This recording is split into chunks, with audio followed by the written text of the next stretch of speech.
Greetings, everyone. Pete Pardo here from Sea of Tranquility. Welcome to another episode of The Monsters Den. We got in the house for this very apey edition of The Monsters Den. Dave LaGreca from Busted Open Radio on Sirius XM is back in the house. What's up, Dave? Woo! Thank you so much for having me. I'm really looking forward to the show today. This will be fun. This will be fun. And of course, we got the king himself, Chris Allo. What's going We on, are fellas? finally here bringing you the episode we've been talking about for months.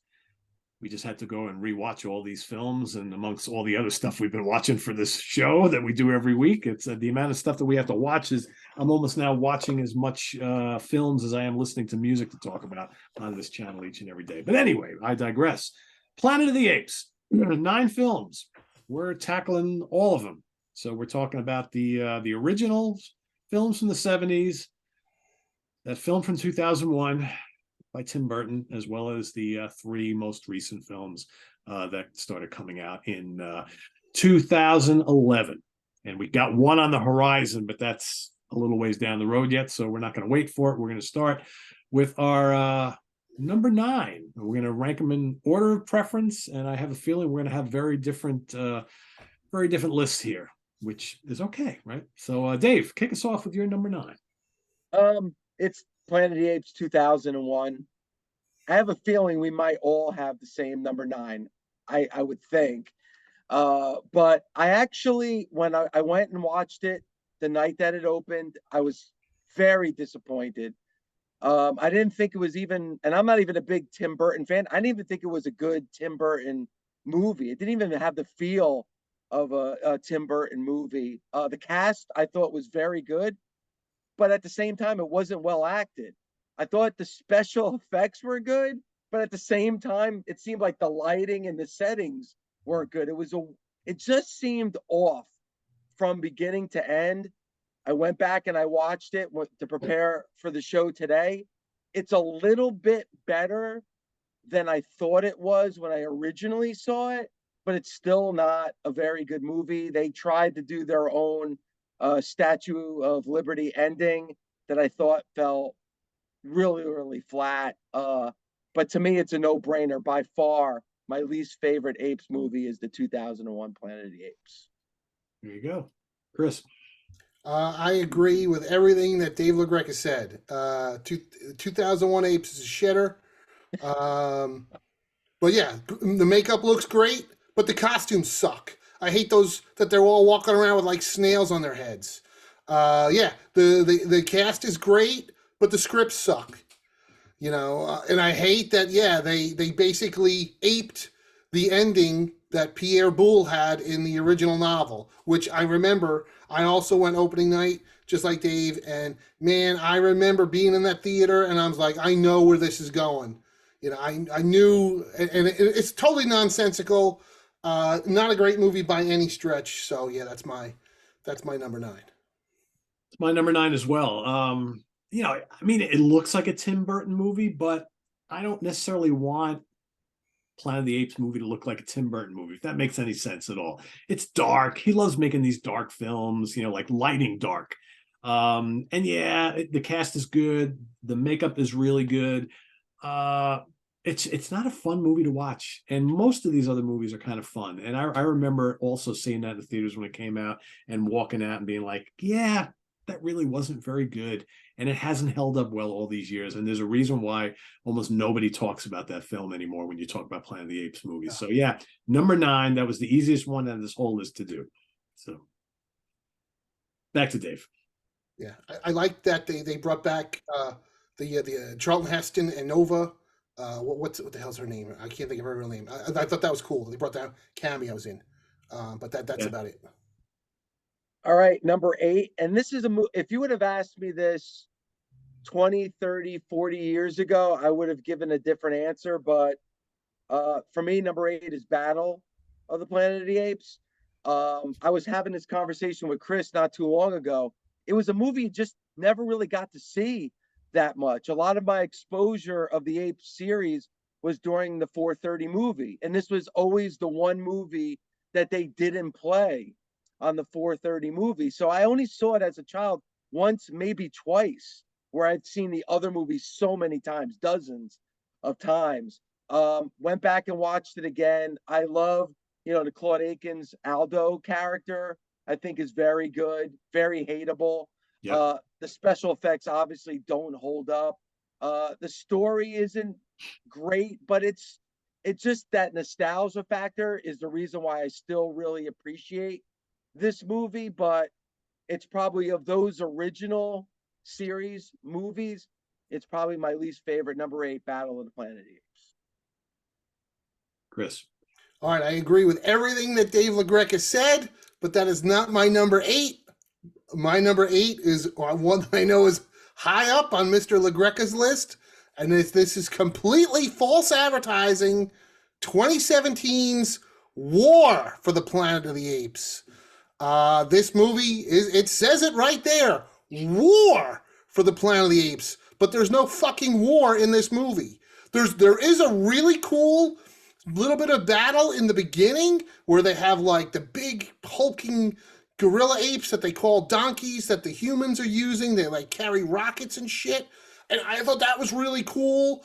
But long story short, Caesar, to not fucking do it all, Caesar goes off on some adventure, has to follow the fucking apes. This movie should have been called Escape from the Prison on the Planet of the Apes, because that's what this movie is. This is not War for the Planet of the Apes. I remember when I went to see it in the theater, I kept going, where's the war? When are we getting it? When are we getting it? And then at the end of the movie, I go, oh, I get it. It's the apes aren't in the war at all. It's the two factions of the humans that are going to go to war. Oh, that's genius. Now we're going to see like just a regular action movie with rockets and nope, because just as the guys in the tanks roll in, the camera cuts away, so we don't get any war at all. It's literally, this is a prison break movie. This is not a war movie, and that's why I don't like it. I also don't like the fact that, and I know Dave loves this movie. I'm sorry, Dave, I love you.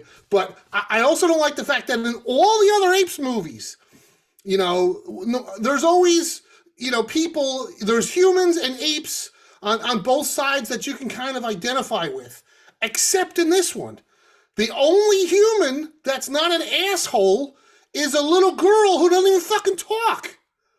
I'm like, every other movie, you could go through the whole series. There's somebody that like you can identify with on the human side, and except for this one, it's a little girl who doesn't talk, and at the end she gets stupid. Like apparently all the humans are going to happen with, and I really don't like that ending because that's all the apes endings really have bleak endings, but to me this was the bleakest of all of them. So yeah, I do not like. I saw it in the theater once, didn't like it.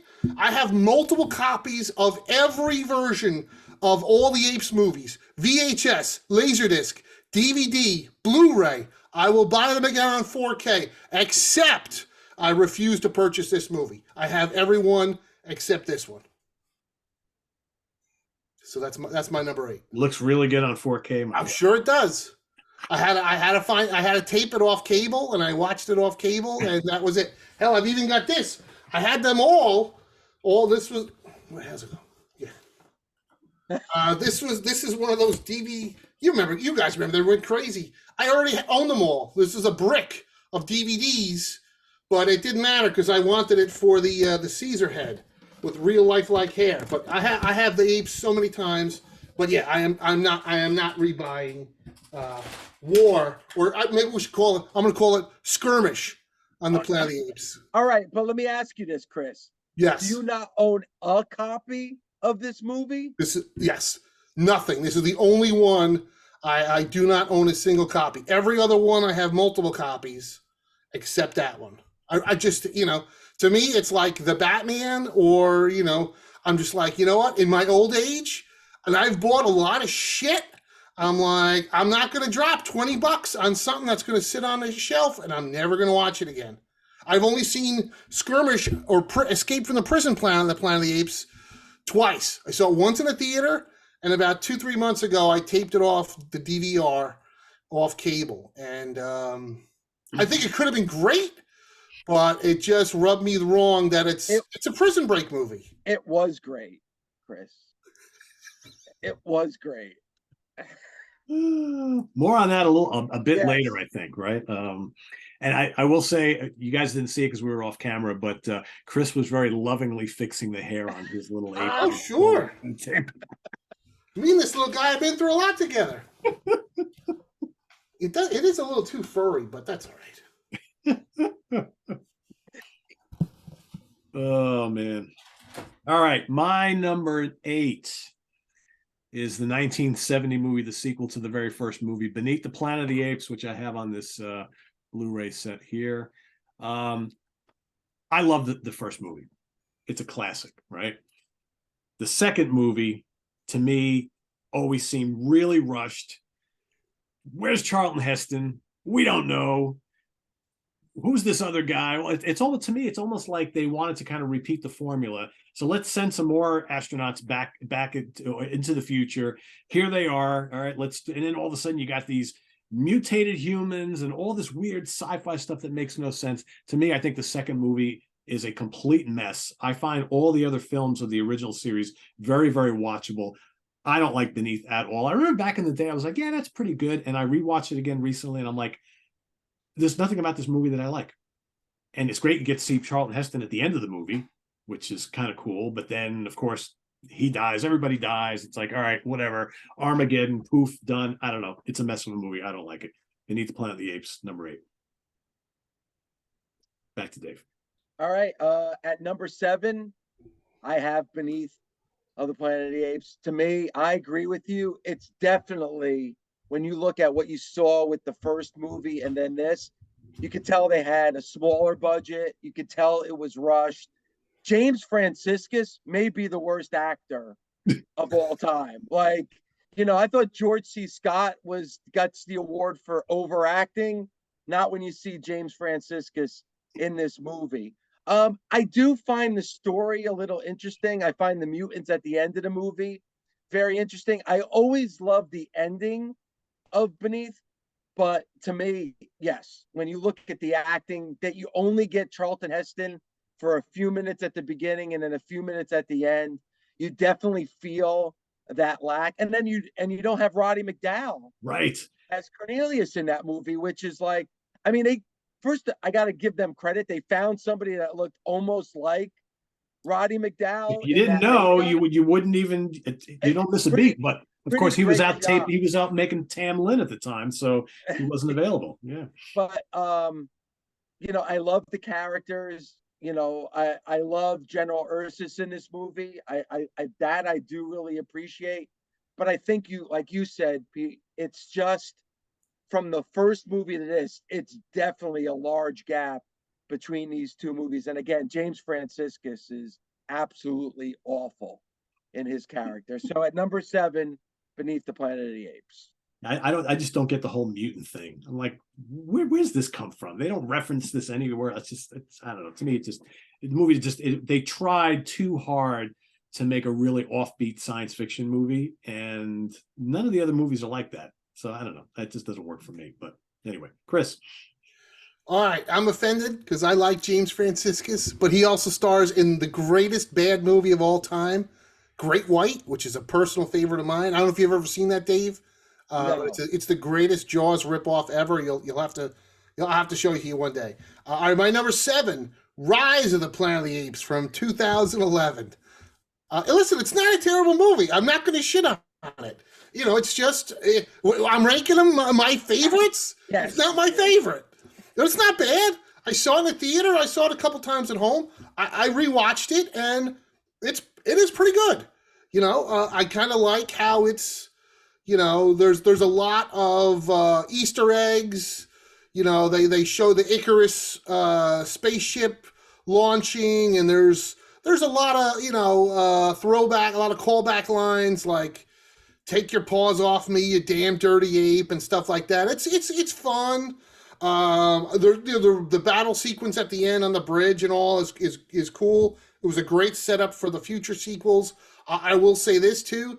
When the pandemic started, I absolutely would think back back to the very end of this movie when it shows the people sneezing with the blood and people getting on the planes and then people flying transatlantic and everything spreading and I, I was like, wow, that is really creepy. So I don't think it's a bad movie at all. It's just not my favorite, but I think it's pretty good. Rise of the Planet of the Apes.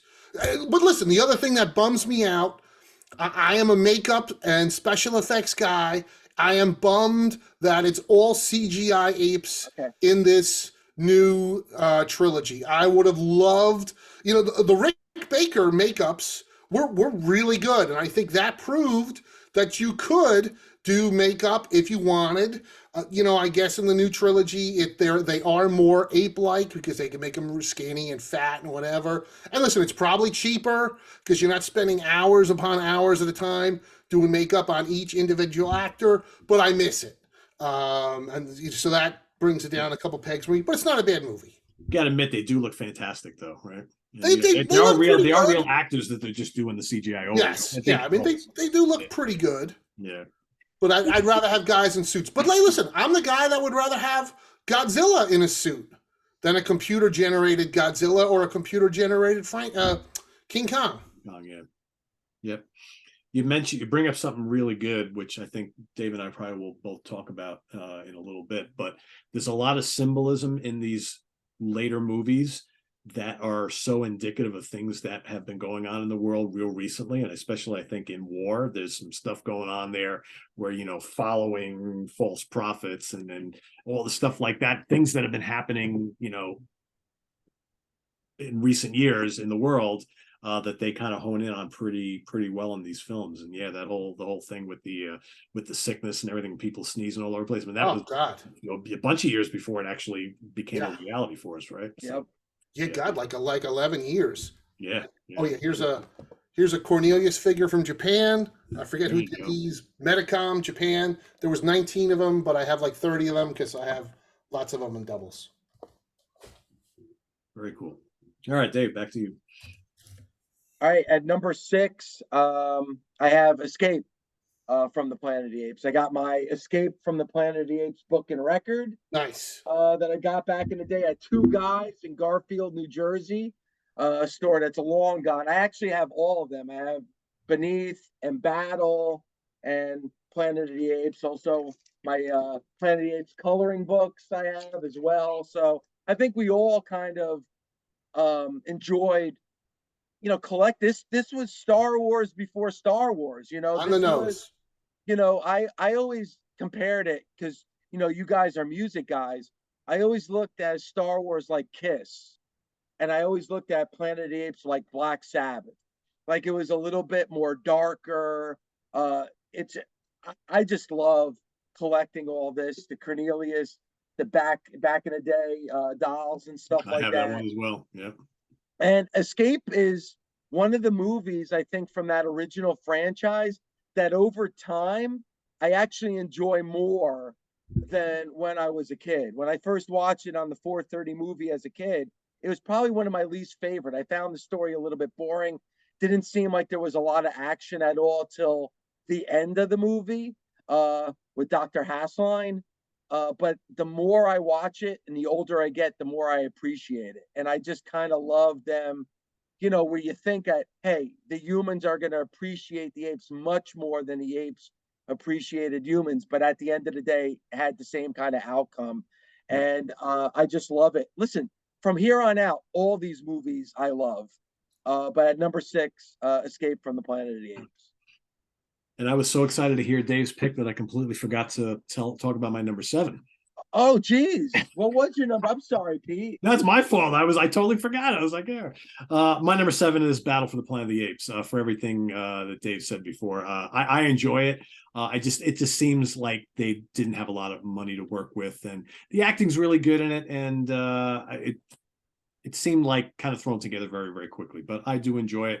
I watched it recently for the first time in many, many years, and I was like, this isn't bad. I think I remember it being better when I was a kid, but it's not bad. Battle's not bad. So that was my number 7. So Chris, back to you for number 6. Okay, my number 6, Dawn of the Planet of the Apes from 2014. I like this movie. I think it's the best of the new trilogy. I think it's the most action-packed. I think it had the best story.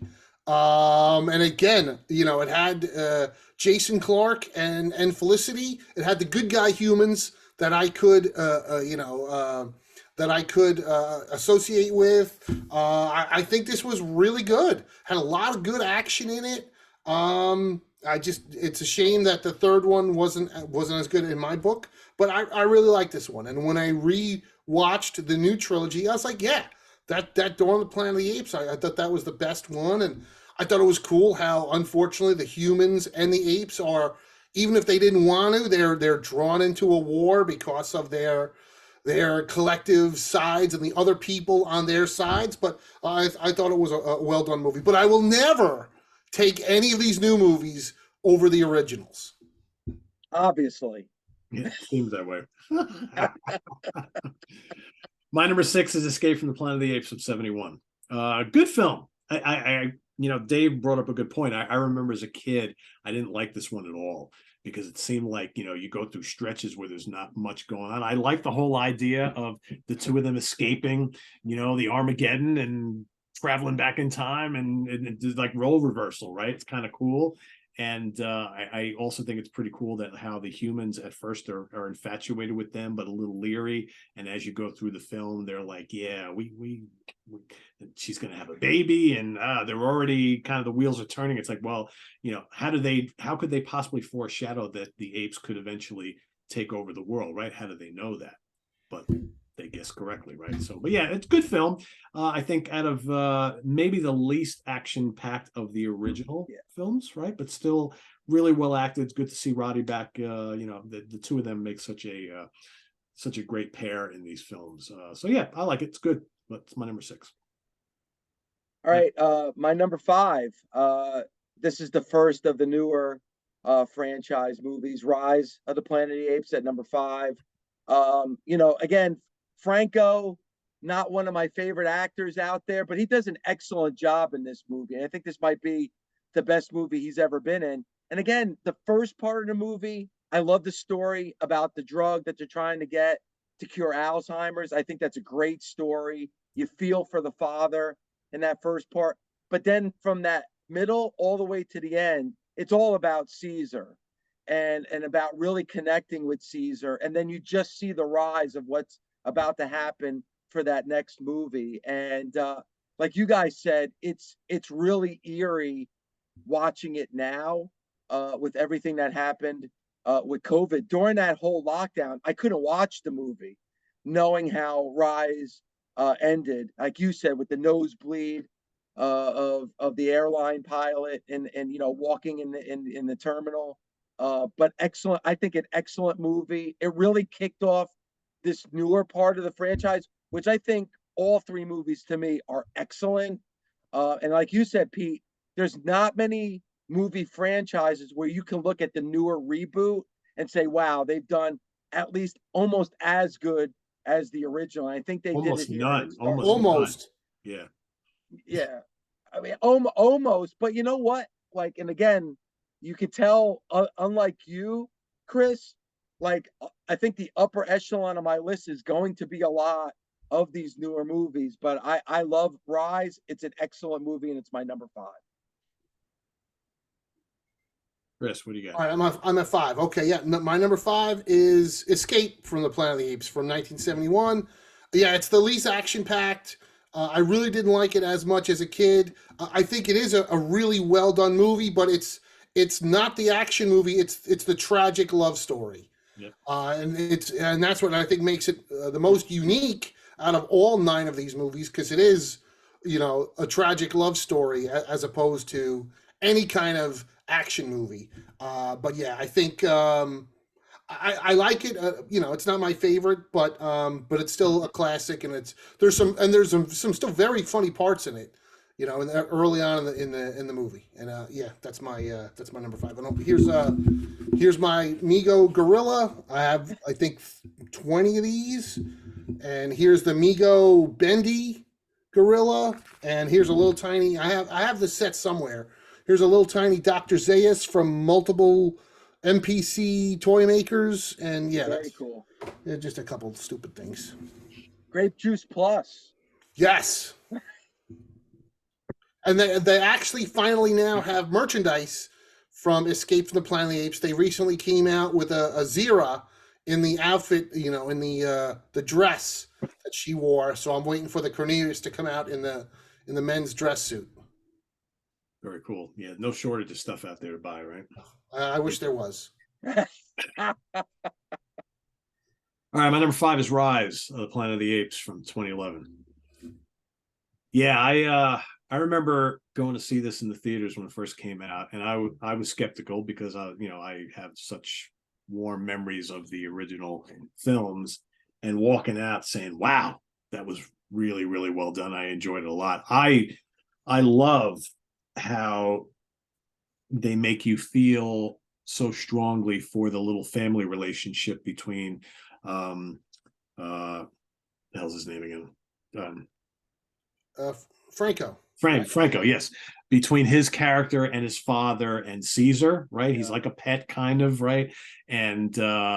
And then how badly you feel for Caesar as he's starting to grow and get bigger, and how all the neighbors mistrust him and they want to, like he's a wild animal and all that, and how much James Franco's character truly loves him, and when they take him away, right? It's heart-wrenching.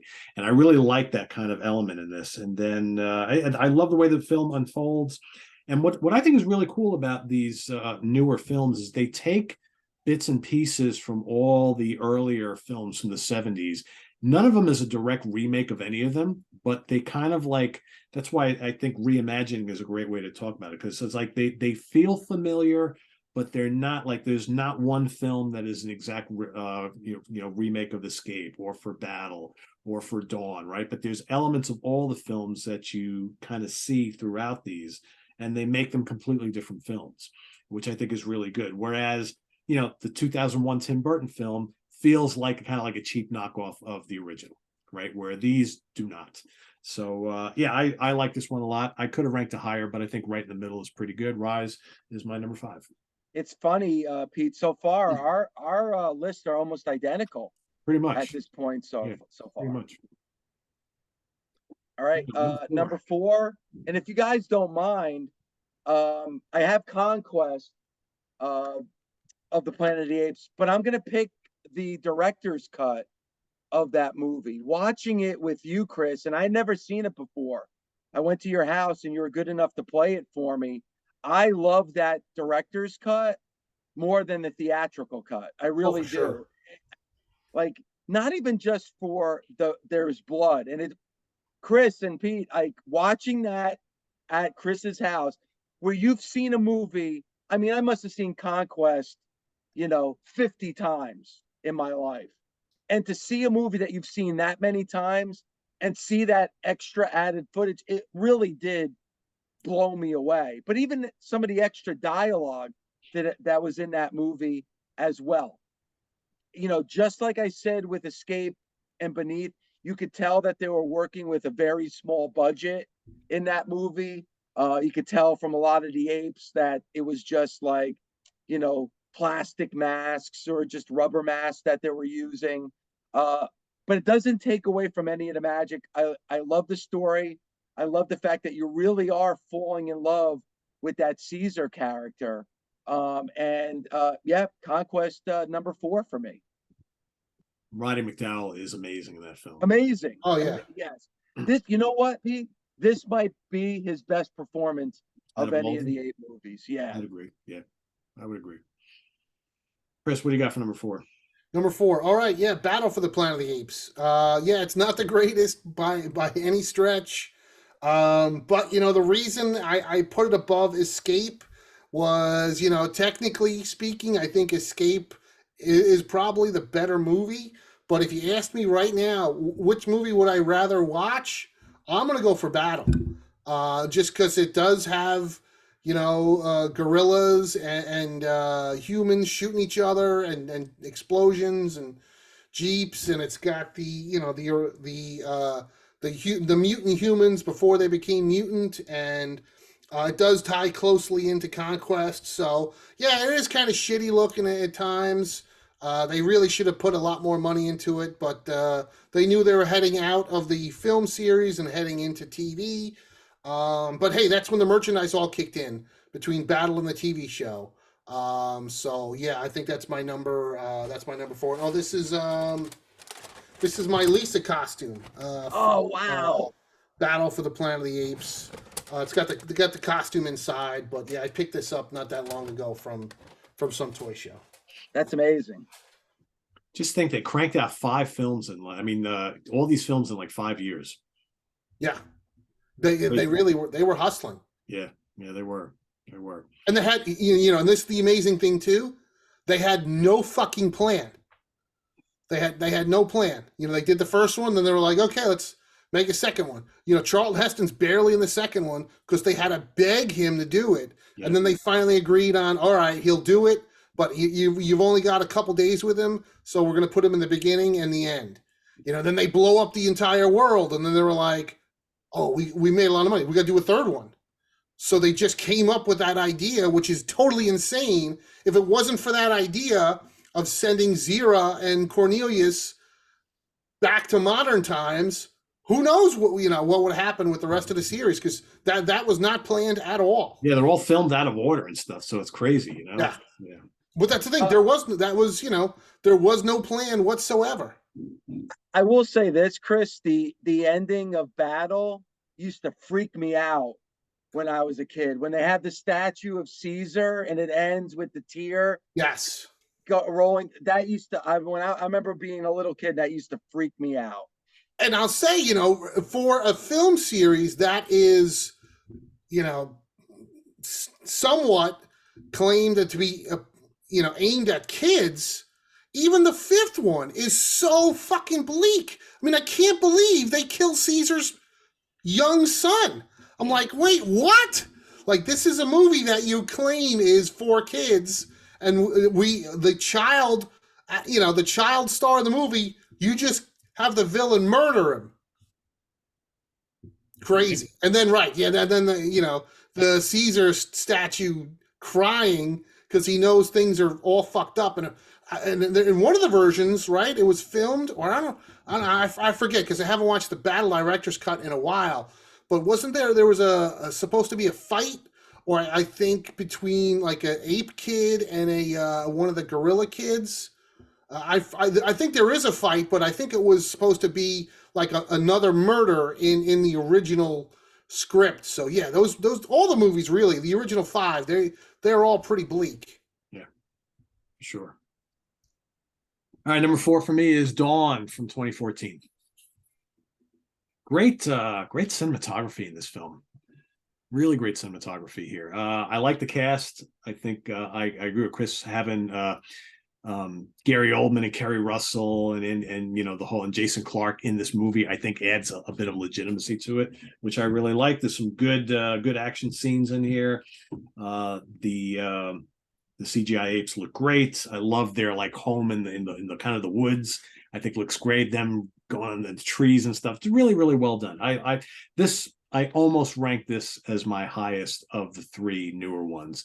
It's just, I think, just a little bit below the other one for me, but I really enjoy this one a lot. So number 4. Okay, number 3 for me, to keep on the same pace with Pete, Dawn, for me at number 3. And for everything that Pete just said, and again, Pete said earlier about how it is kind of like almost like a reimagining of the original series.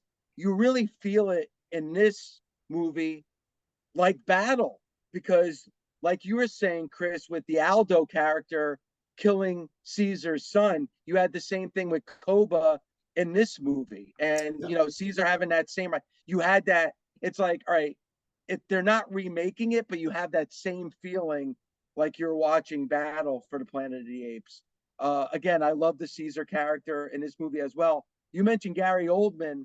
Like, they really made you feel for Gary Oldman. You're supposed to not like him, but at the same time, he's looking back at the pictures and the videos of his family, and you can understand why Gary Oldman feels the way that he does. And I feel like it's almost like you feel that throughout the entire new version of the series, where you can almost see both sides. And I think Dawn's a great example of that. So at number 3, for me, it's Dawn. Cool. Chris. Nice. Now, my number 3, Beneath the Planet of the Apes. It is a little disjointed at times, and yeah, it's a bummer that Charlton Heston isn't there. And I'll be honest, I have the original script, which was called Planet of the Men, which Charlton Heston did not want to do, where he was going to be the star and lead a revolt of the humans against the apes. I think that would have been super cool, but then where would the series would have gone from there? I don't know. But man, Linda Harrison is just gorgeous as Nova. I know I'm not supposed to say that, but I don't give a fuck.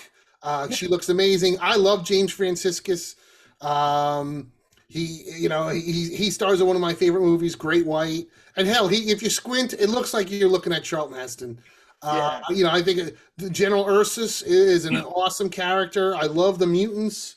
I wish there was a little more action at times, but I think it's fun, and it's the craziest ending ever of a franchise where it's like, let's just fucking blow up the whole planet. Why not, right? What? That's as crazy as Son of Kong. Let's just sink the whole goddamn island. Let's just paint ourselves into a corner so we can't do anything again. That's it. We're done. And meanwhile, you're watching this film, and you're like, all right, everything is gone.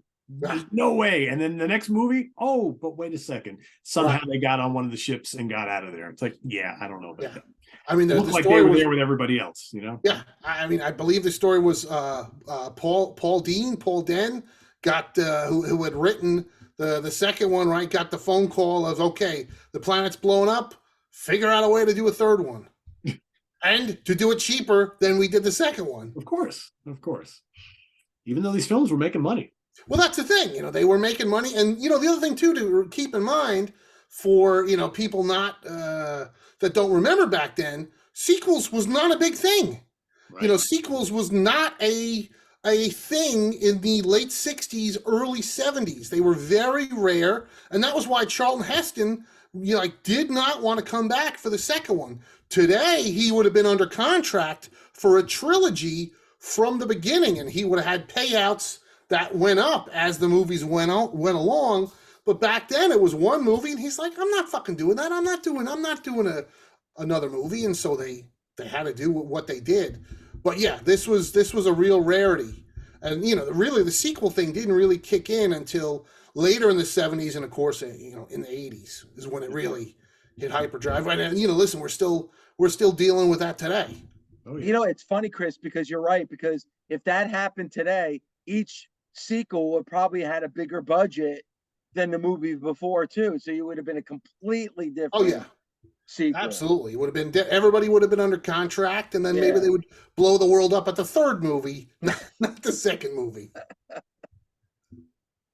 My number 3, actually, from 1972, should have been called Rise of the Planet of the Apes. Instead, it's called Conquest of the Planet of the Apes, when there was no Planet of the Apes at the time. It should have been Conquest of the Planet of the Men is what it should have been called. But anyway, a very cool movie, because that describes and goes through exactly how the apes rose to power, and led by Caesar. And I think it's a genius of a film. It's funny how a lot of you go and look at online, a lot of people shit on this movie, but I think this movie is really good. The human cast is great, and I think it's just really cool how they play Caesar's character in this, in that he obviously is smart and he can talk, but yet he acts dumb and secretly plots behind the scenes with all the other apes who pick up on it. I think the whole final battle is great. And I'll echo Dave's comments before about seeing the director's cut, which we all watched together at Chris's house, which I had never seen before. And that's even way more violent and makes this whole kind of apocalyptic ending just even more enjoyable. So my number 3, great movie, Conquest. Back to Dave. All right. Believe it or not, I actually struggled with this, which I didn't think that would. I thought my number 1 was clear cut, but Chris, I actually struggled this with. Pete would understand, but Chris, I know you wouldn't. But I actually struggled with my number 1 and number 2. It's my number 2. I went with War for the Planet of the Apes.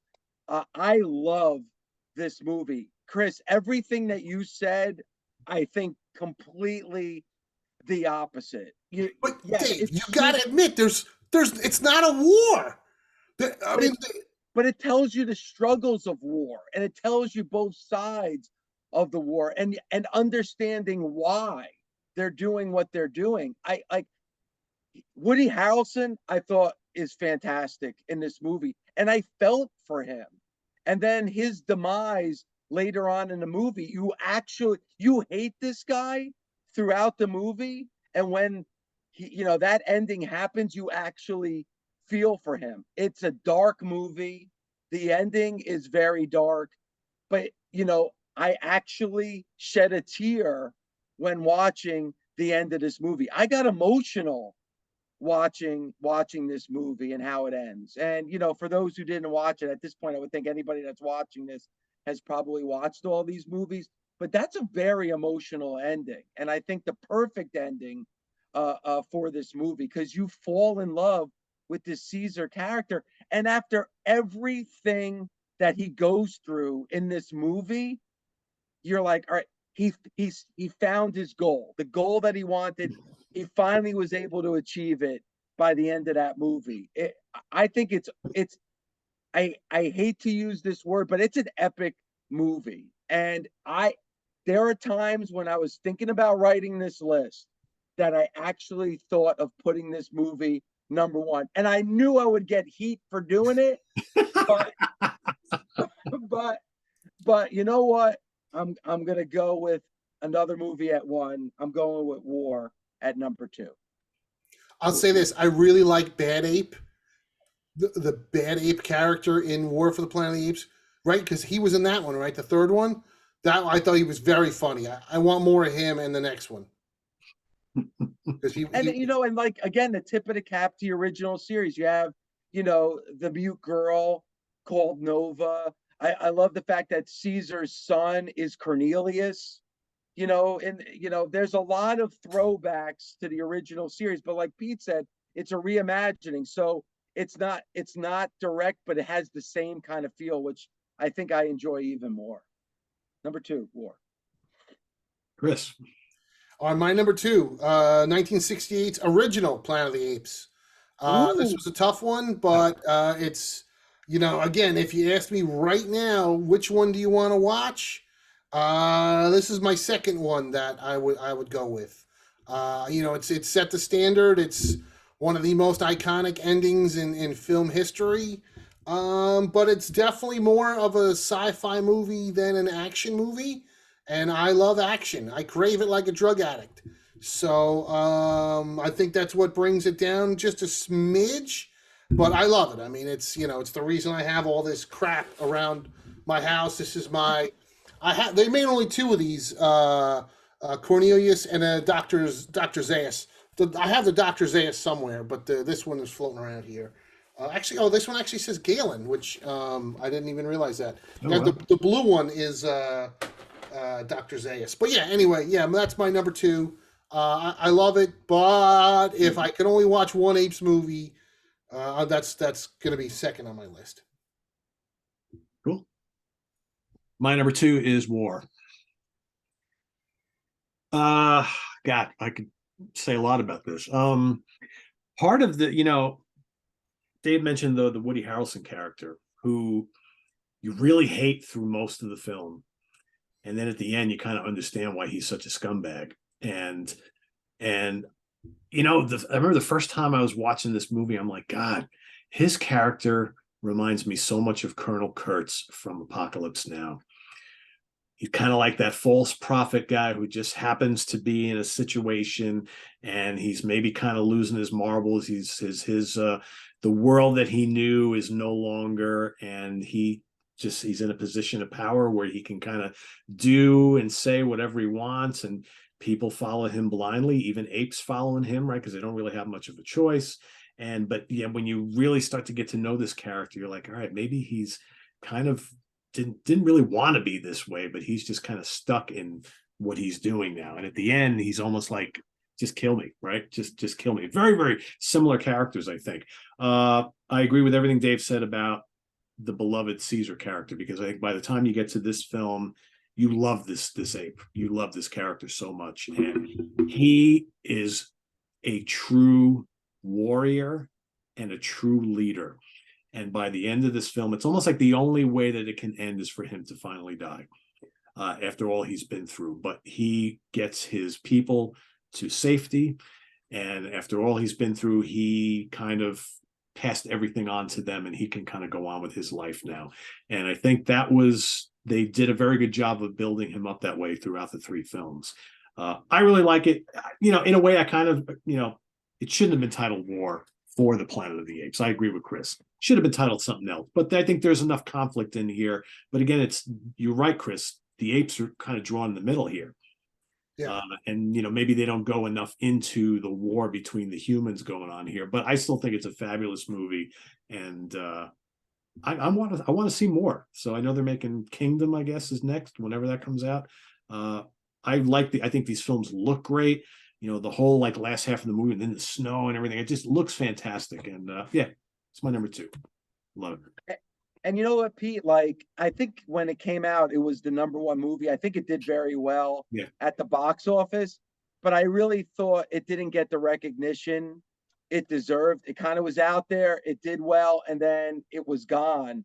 And I really thought when I saw it, and I saw it opening night, as I did all 3 of the newer Apes movies, man, I can't speak highly of it enough. This movie, I did really struggle, because there was a part of me that wanted to say this was number 1, because again, I really emotionally connected with that Caesar character, and to see how it ended, it was a very emotional ending, but I almost felt like it wasn't talked about enough.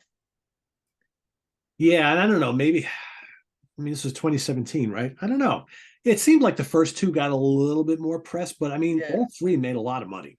Well, And that's, also 3, if I'm not mistaken, did come out in the summer, and there was a lot of summer blockbuster. That was a Marvel that summer, year. right? Wasn't that a big Marvel summer? Yeah. Yeah. So it definitely did not. And I don't remember the numbers, but yeah, I don't believe the 3rd one did as well as the previous 2. Yeah, because the first 2 were big blockbusters. I think this did well, but I don't think it was on the level of the other 2.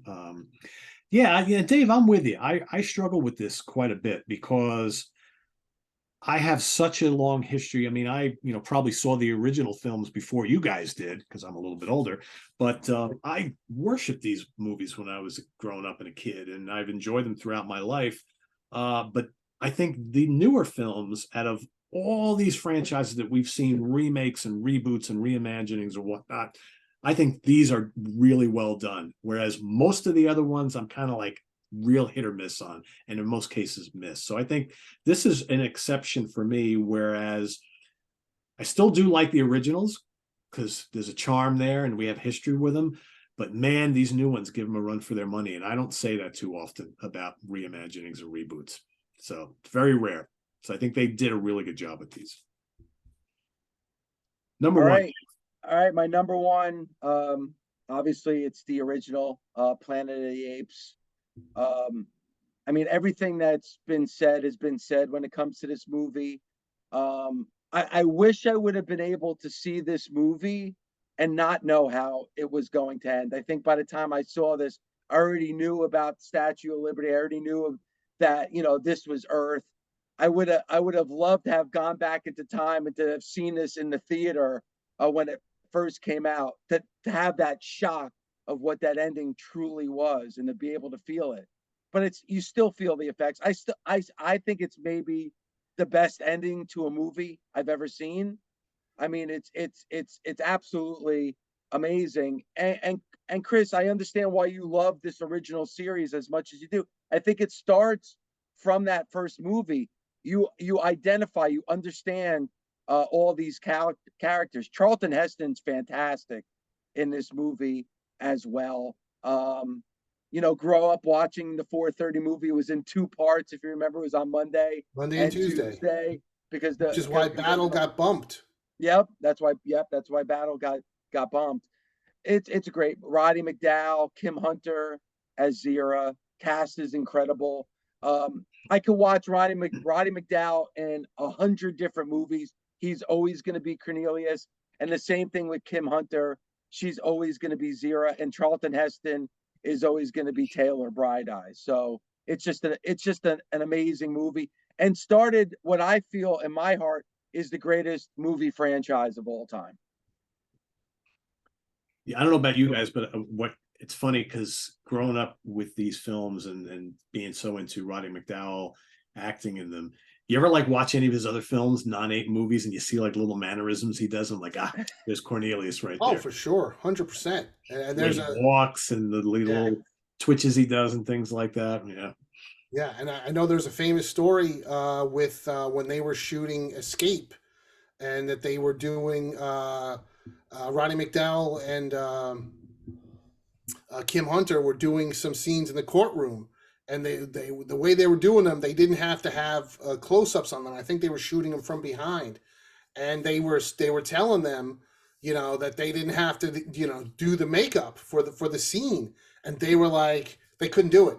They had to, even though they weren't going to be on camera, they had to have, the full makeup on so they could do all the quirks, even though it wasn't visible. They had to come out through their acting, which I think definitely comes through in their performances, under that heavy makeup. All right, Chris. All right, my number one. Right? I am a huge fan of blaxploitation films. I love Coffee and Foxy Brown and Slaughter and the greatest blaxploitation film of all time, Truck Turner. And to me, 1972's Conquest of the Planet of the Apes is absolutely a 1970s blaxploitation film. It is the apes overthrowing the man for them, wronging them, and it is an awesome, epic, violent film. Caesar, Roddy McDowall, yes, 100%. You guys are right. I don't know how people shit on him for this performance. I think he should have got nominated for a fucking Oscar. And Dave's right. I always loved the original, but Jesus, the director's cut is so violent, and it's funny because now, as adults, we know so much about the making of films, and between TV specials and features on Blu-rays and running commentaries and everything else. But, back then we knew nothing. But even as a child, watching Conquest of the Planet of the Apes on Friday's 4:30 movie, I knew something was wrong when you got to the ending, and all of a sudden the ending zooms in on Caesar's lips, and after being violent the whole movie, he's like, but now we got to put down our weapons and take it easy on the humans. And even the audio sounds completely different. And, of course, now years later, we know that was a reshoot and they had $0. So they had to just do what they could in a studio. But the original the original movie is so violent and so gory. And I think that's the perfect way to watch this movie. And it's my favorite. If I could only watch one Planet of the Apes movie right now, that's the one I'm watching. To me, it's a train ride. It just gets faster and faster, and it just builds to this ultra violent crescendo at the end, which I think is what I love about it the most. Because you know where it's going, right? You get about halfway through this film, you see all the looks between Caesar and all the other apes, and you know shit's about to hit the fan. And it does. And it does in the regular cut, but man, in the director's cut, because let's keep in mind, all the other 8 movies were all rated G. Yeah. The director's cut of Conquest of the Planet of the Apes was given an R. And 20th Century Fox is like, the fuck are you doing? This has to be a PG, a minimum.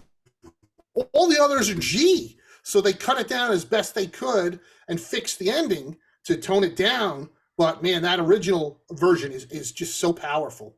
And it's on the I don't know if it's on the DVD, but it's definitely on the Blu-ray box set. And they have both versions on there. And you know what, Chris? Like, for a long time, I heard about it, but I thought it was just a myth or a rumor. It's funny, if this was the Star Wars franchise, that director's cut would be everywhere. But because the Planet of the Apes is a little bit more under the radar, obviously a lot more under the radar than compared to Star Wars, this was difficult to find, and it took until I was, 50 years old to finally see the director's cut. 100%, Dave. True story. And I mentioned this on one other episode to tie in with rock and roll, since this is the music channel. My buddy Frank White and I, the photographer, we were in Germany at a festival, and every night we would travel from the festival back to our hotel and then stay up for an hour or two till we fell asleep to go back to the festival the next day. Long story short, we're watching TV in German. We're watching Conquest of the Planet of the Apes. This is like 2002 or 3, I want to say. And, I knew the movie so well that as the movie's chugging along, I was like, holy shit, I could see the extra footage for the first time. Like Dave, when you saw it, of course it was in German, and I'm like freaking out in my hotel room at like 2 a.m. My buddy Frank's like, what are you talking about? I'm like, dude, this is it. Like, somebody found, the footage. And I did reach out to a whole bunch of people, including Tim Lucas, who runs Video Watchdog magazine, trying to track it down in German. I never could find it, but thankfully within a couple of years of that is when it was released on Blu-ray. But it was absolutely a revelation. And if you are an Apes fan, you owe it to yourself to watch this director's cut. And I know the box set also has the longer cut, or the director's cut version of Battle of the Planet of the Apes, although that's not nearly as significant as the director's cut of Conquest. Yep, good stuff. My number 1 is the original, 1968. So I was 2 when that first came out, so obviously I didn't see this in the theaters. And I honestly, I don't remember exactly when I saw it, but what year did the TV show start? TV show, I believe, was 74. That's what I thought. So when the TV show was on, I was already way into Planet of the Apes. I was going over sleepovers at a friend's house to watch that on Friday nights and shit. So obviously in 74, I'm 8 years old.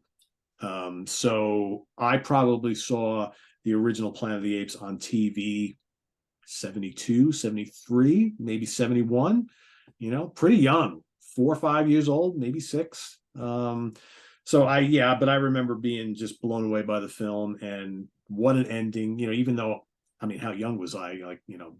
I don't know endings from films over nothing. I know, the ending to Frankenstein and Abbott and Costello meet Frankenstein, the Wolfman, Godzilla and all that kind of stuff. Those are the big endings that I knew, but pretty special movie. And maybe less of an action film, more of a sci-fi, and but great writing. The story is just amazing, and just love it. It had to be my number 1 for me. Nostalgia factor, I guess. So Right. I don't know, Pete. I think our list is pretty on point. It's pretty. Yeah, where did we? Yeah. Yeah, I think we have pretty much almost the identical list, almost. Yeah, a couple maybe above or below each other, Yeah. on the list, but for the most part, yeah. Chris. That's funny. Well, I'm sorry to let you guys down. No, the originals are the best. I love it. I love a little bit of controversy. I actually thought that both of you guys were going to kill me on me having the newer ones so high on the list. Dave, I expected from my ranking to be a little differently before I started rewatching everything. I would, like Chris, I kind of thought I would have a little bit of favor towards the older films. And while I did have, quite a few older films at the top, it was pretty evenly split, I think, for me. Yeah. But we can all agree that Planet of the Apes from 2001 is shit, right? So yes, that is. It could have been so much better. It could have been. I think I still own it on DVD somewhere. I don't even know. Yeah, I have it on DVD. I never rebought that on Blu-ray. Well, the best part on the DVD, the best version, is they have commentary by a monkey. Really? On the original DVD, it's just monkey noises as the commentary throughout the entire movie. And that by far is the best version of the movie. I had no idea. That's funny shit. That is funny. I was gonna say I liked what's her name? Estella Warren. She was like the pretty blonde human character. I liked her, but that's about it. Well, Yeah. Marky Mark doing his where he's huffing like he's huffing and puffing the whole fucking movie. That got old. He was a little miscast, I think. Oh, for sure. I normally don't mind him at all, but he was. Yeah. Oh well, can't win them all, right? That's it. So there you have it, everybody. Ranking the Planet of the Apes franchise. So you know how it works here. Down in the comments below, rank them as you like them. Remember, there's no right or wrong answer here. It all depends on what you like, what you don't like. So I want to thank Dave for coming back on again. It was always good to have you here on the show, Dave. Nice. Thank you. I love being a part of it. Thank you so much. You want to give props to your show a little bit. Why don't you plug away for those folks who haven't listened to you over on Sirius XM? Well, if you have Sirius XM, we're live Monday through Saturday, 9 a.m. to noon Eastern time on Sirius XM Fight Nation. If you don't, no problem. You can listen to the Busted Open podcast 7 days a week. We also have a master's class with myself, Bully Ray, Mark Henry, and Tommy Dreamer that drops each and every Sunday. So make sure you check that out. Also merch available, Dave LaGreca merchandise at prowrestlingtees.com and Busted Open merchandise available at podswag.com. And also want to give a shout out to my hot sauce that Pete tasted and he loved it. So go to GeminiCrow.com or LaGrecasRage.com for some of the best tasting hot sauce you've ever had. So there you go. I am halfway through my bottle already, Dave. All right, awesome. Thank you. Yeah, I tried it too, and I definitely liked it. Good. Thumbs up. And there's a pay-per-view this weekend, correct? Yes, Full Gear. Chris and I are both going, and looking forward to seeing some AEW wrestling this weekend. I want blood. That's right. So check all that stuff out, folks, and visit us on the web at www.seaoftranquility.org. We're on Facebook, we're on YouTube, all together, all the damn time. Stay tuned next week for the Monsters Den. We're doing a review of the new film called The Barbarian, which has been talked about quite a bit. It's like the last month. It's either The Barbarian or Terrifier 2. Those seem to be the two new hot horror movies that are out there right now. So we're going to be doing a little roundtable review of that next week. So stay tuned for that. And for Chris Allo and Dave LaGreca, I am Pete Pardo. Thanks for watching The Monsters Den. See you all next week here on the channel. Take care. Bye-bye.